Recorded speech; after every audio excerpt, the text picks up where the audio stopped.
also post elaborate discussion with the stakeholders. So there has been an element of Jan Bhagidari, both in the preparation of the new income tax bill and in the larger finance bill itself. The other direct tax reforms, sir, are worth mentioning. We have brought down certain TDS and TCS provisions. We've increased the thresholds so that the deduction of tax starts at a higher threshold rather than a lower. In respect of sale of goods, the requirement of TCS, particularly under Section 206C, 1H, is proposed to be done away with. We are completely removing it.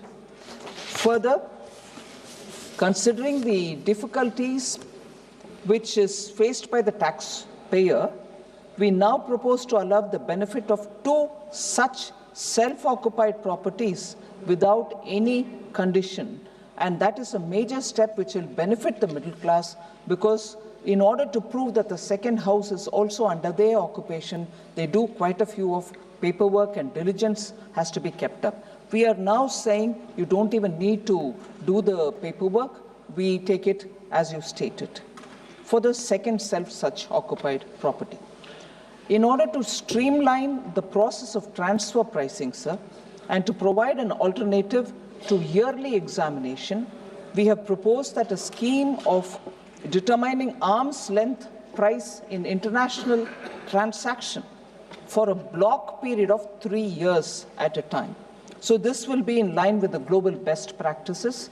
So annually, people do not have to rush to prove what the transfer pricing commitments will be. Further, we've also, with a view to reducing the litigation and provide certainty in international taxation, the scope of safe harbor rules have been expanded. Instead of having it narrow and expecting people to continuously come and prove that it is required for their business, we've widened it, and the safe harbor rules are therefore broader in favor of the assessee. Further, the presumptive taxation regime for non-residents is also now a lot more relaxed, particularly in the case of those businesses or resident companies which are operating in electronics manufacturing facilities, because electronics manufacturing demands supply of components in time, and those specific components will have to be brought in.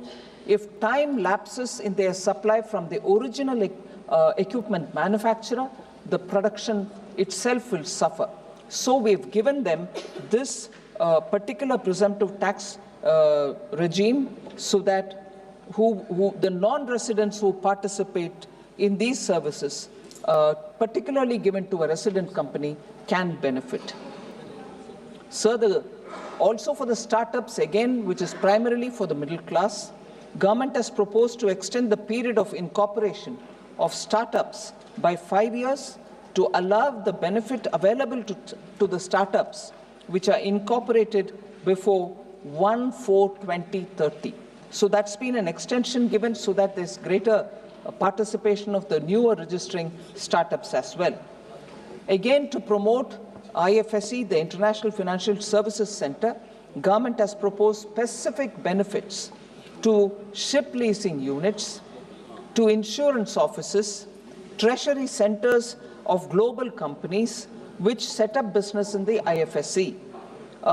In order that they can claim benefits, the cutoff date of commencement for the commencement in IFSC has also been extended for 5 years, that is up to 31/3/2030. So these are, in brief, the steps through this finance bill taken up for direct taxation. Now, if I were to briefly look at the indirect tax, sir, as I said earlier, the customs rationalization, tariff rationalization, which was an exercise that we began 2 years ago, every year some or the other rationalization related steps have been announced in the budget. Now, this budget, this finance bill in 2025 relating to the customs aims to rationalize tariff structure and to address duty inversion. These will also support manufacturing units, domestic value addition,